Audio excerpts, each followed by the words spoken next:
आम आज पहुँचलु Chandikhol press club ठारे। चंडीखोल प्रेस क्लब रे जातीय राजपथ श्रीरामपुर टोल गेट रे थिबा कर्मचारी को छटई अभियोग आज सांबादिक सम्मेलन करचंती किछि कर्मचारी चंडीखोल अंचल किछि कर्मचारी ये तांकर समस्या उपरे समाधान शीघ्र नहले से संपूर्ण राजपथ रे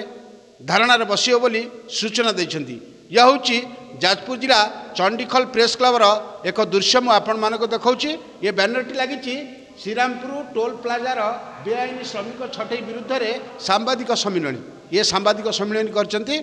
किछि कर्मचारी चंडीखोल अंचल रे जे कि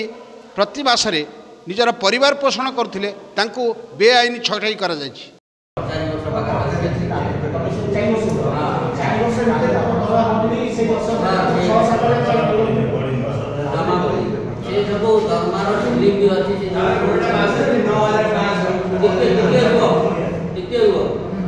दरमा दौरान तार सब स्लिप अच्छे बैंक स्लिप अच्छे पीएफ पैसा बहुत लोक पकई ना काटुंट 1200 कर पकई ना पैसा मुझे मझे 2-3 थर जाए अनुरोध कली मोर परिवार चलवा असुविधा मोर मेडिकल टेस्ट गोटे अच्छी मो मिसेस मत पीएफ पैसाटा कर दियो बिल्कुल शुणी आमर से दायित्व अच्छे प्रीतम कुमार नायक आउ विक्रम केशर ओझा आरोज गोसाई से बहुत बार तागिद कर नेउरा भी कही मोर बहुत असुविधा मोर पिला बहुत कष्टकर है मो कथा भी मेंढर बारंबार कहते तुम जहाँ जाएगा हम लाख देगा सबका जुबान बंद कर देगा तुम कुछ हमारा बिगाड़ नहीं पाएगा तुम लेबर मामूली से क्या करोगे बराबर जिते बेले जाएगी मेंढर मत छटरी टोल प्लाजा रे बेआईन काम कार्य होची हां बेआईन टोल रो नियम कोटा अछि ता विरुद्ध किछि कार्य होची नियम बाहर यमरा बेआईन भाबे ओवरलोड कलेक्शन होची जोटा सरकार नियम रे नाही ओवरलोड कलेक्शन होची आ जो मोबाइल सरकार हमर जो बढै जन 600 करी हमकु दउचंती 8000 600 करी 18000 है 10000 हेल्पर करचंती जे 2-4 जन एटा बेआईन होची तापर लोकंक पाई सेठी जो टोल रे लोक बसुचंती एटा भी भलो करी माने बसिबा पाई सुविधा नाही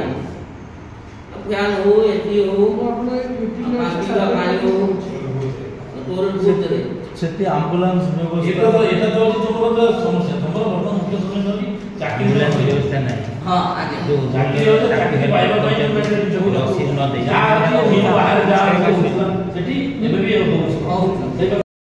बाहर कर देई जंदी 8 मास ହେଲା 6 मास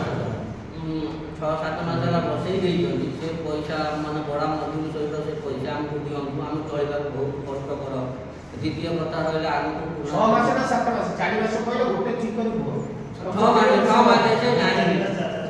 6 मास तो 4 मास देखु ना 7 मास हां 7 मास चलीला 6 मास 6 मास धरम दे 6 मास नहीं तमरा होटल दाबी होती तुमको आउ के नियुक्ति दिया जाए हां जो 6 मास ला छोटे नियुक्ति ठीक 6 मास समय पैसा दिया जाए ठीक 6 मास ला छोटे करी तार दरमा दिया जाए आगे को तार जो वर्तमान राज्य सरकार जो नियम लागू करनी दरमा बिलु जे से हिसाब दे ये तो ये चिंता दाबी हो आगे 6 मास लागत 4 मास लक्षा में श्रीरामपुर टोल प्लाजा रे दीर्घ 5 वर्ष धरी काम करी श्रमिक भाव में काम कर कंपानी दीर्घ 4 मास हम आमको कम बेआईन भाव छटई करें तार प्रतिवाद पचार कंपानी मैनेजर आमको कहले जे सी आमको कौन सतोषजनक उत्तर देले कि आम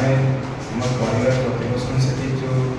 चाकरी करने द्वारा भाव में आम परिवार प्रतिपोषण करूँ आम परिवार प्रतिपोषण करने वर्तमान समय जो भाई दरदाम वृद्धि आमको आम परिवार प्रतिपोषण करने बहुत कष्ट हो चंडीगढ़ प्रेस क्लब माध्यम सांबादिक बंधु को अवगत करुँ कि आमको से पुनर्ବାର नियुक्ति दि जाए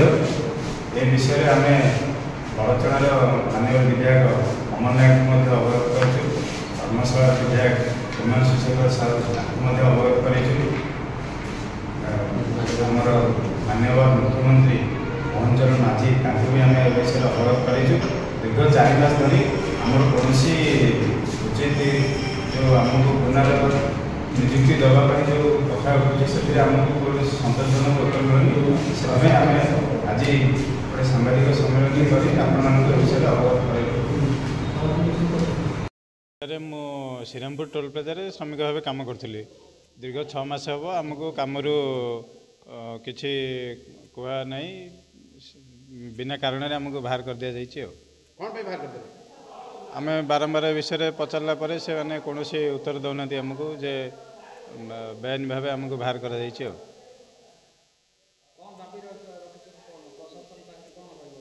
प्रशासन पाखे आगामी दिन दाबी रही आईन आश्रय नबू और राजरास्त आमरण अनशन करूँ। यासीन खां पिता हाकिम खां पीएस बरचणा जिला जाजपुर मु सुंगड़ा ग्रामर बासी मु आज को 4-5 वर्ष हम टोल प्लाजा कार्यरत श्रमिक भाव कार्य करुली। टोल प्लाजा आम प्रति बहुत अन्याय अत्याचार करिसेंती से विषय विशेष किसी मु कहबाकू चाहूनी। मोर कहवा कथा एतिकी जे सरकार बढ़ई मजूरी को से 4-5 वर्ष है आमको दौना। द्वितीय कथा रहा 600 करी सरकार बढ़ई मजूरी से आमको दौरान 270 240 ये हिसाब से दौरान मासक 4टा छुट्टी देती जदि दिह बा कि खराब है से 4टा छुट्टी सह ये सब पैसा अधा अधी पैसा काटिदेवे तापर मासक आमर हाएस्ट 5-6 हज़ार टंका हम तादेह आम परिवार प्रतिपोषण करने बहुत कष्टकर हो पड़े आम चलवा पूरा एकदम शोचनीय। एबे आम घर परिवार रे खाइबा पीवा दिह प्रति जो घर संसार करने बहुत प्रकार असुविधार सम्मुखीन होगा आमको पड़ू। ये टोल प्लाजा तो विभिन्न समय कंपनी चेंज होची आपण एबे कार्यरत अछंती आमको सस्पेंड कर देइचंती बाहर कर देइचंती कोन पे बाहर कर देले बाहर कले एथि पई कि तमे मु दरमा पई मु कहली सरकार जो ओडिशा सरकार हमर पैसा बढ़ेइचंती से पैसा हमको कहीं दौनाती से आमको तार दिन सस्पेंड करदे आउ कि लोक बाहर करदे। ए विषय आपणकर लेबर डिपार्टमेंट जेतिक आला अधिकारी अच्छा जनई एसपी को जनई कलेक्टर को भी जनई सबू रेस्टी चिठी मध्यम जनई बुझे कि टोटाल जेतिक लेबर डिपार्टमेंट समस्त को जनाई आउे आपण आमर जो विधायक अमर कुमार नायक तांकू भी चिठी मध्यम जनई निजे भी कही मीटिंग रे भी केते थर कुआबोला करी आपणकर धर्मशाला विधायक हिमांशु शेखर साहू तांकू भी जनई तांकू भी चिठी करी एठी भी भेट करी तांकू कही ऑफिस की भी जाइए भेट हो पाइला नहीं।